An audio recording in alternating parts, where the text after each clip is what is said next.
There are no subtractions and divisions in our mind. There is only addition and multiplication. I will just remove negative thoughts and I will have positive thoughts. All the best, it's not going to work. It's just that you need to pay little attention as to how it functions. You will see there is a distinction between what is you and what you have gathered.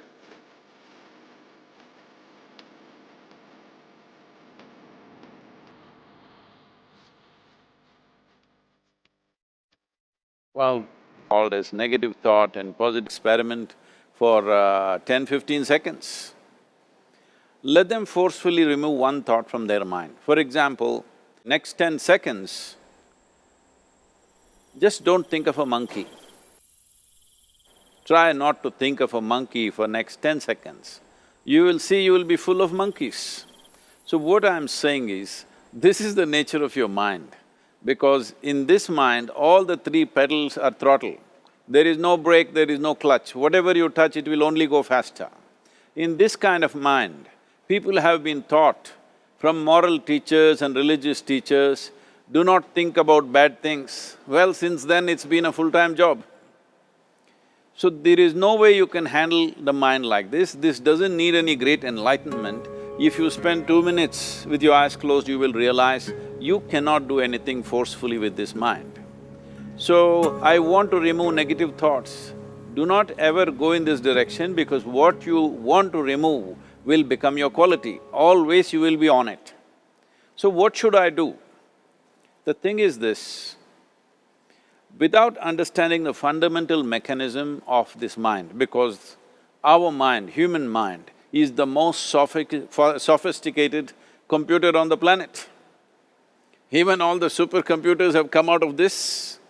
When this is the case, is it not important that we understand the mechanics of how it functions?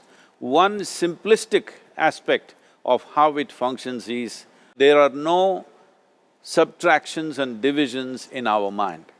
There is only addition and multiplication. If you try to do something with it, it will say one more. If you try hard, it will multiply into many more. In this mind, you don't try to identify what is positive, what is negative and try to remove it. First of all, one needs to understand, this mind of yours, this body of yours is supposed to serve you. The life that you are is important. Body and mind are vehicles that must serve us. If you sit in a vehicle, it must go where you want to go. If it goes to its own destination, what is the point of such a vehicle? It's just a nuisance. Right now, most human beings are unfortunately experiencing this fantastic possibility of human mind as a nuisance, as a troublesome thing. Well, this is the most beautiful thing you have. It's just that you need to pay little attention as to how it functions. One simple thing is this. First and foremost process is, that's why we put out this process called Isha Kriya.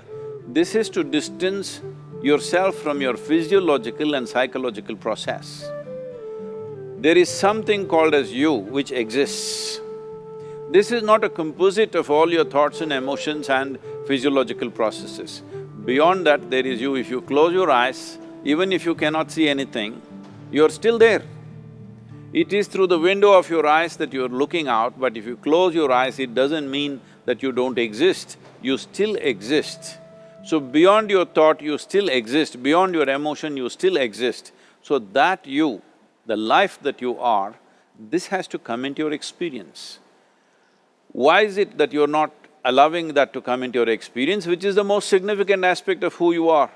Who you are right now, the most significant aspect is, you and me are alive right now, this is it. What I'm thinking, what you're thinking is not the important thing. We are alive right now, that is the important thing.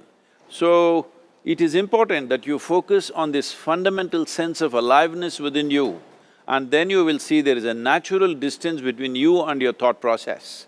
Once there is a distance between your psychological process and your physiological process, this is the end of suffering.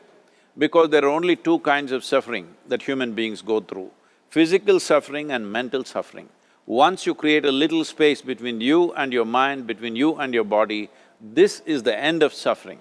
This is something every human being has to experience and know, otherwise thinking I will just remove negative thoughts and I will have positive thoughts, all the best, it's not going to work 100%, it's not going to work because nobody can remove it, they can avoid it for some time. So when negative thoughts come, you say Ram Ram, Shiva Shiva, whatever you want, but this is just avoiding, it's not gone.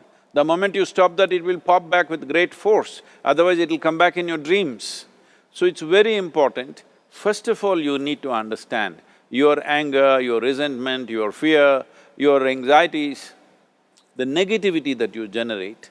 Generally resentment, anger, it is always directed towards somebody.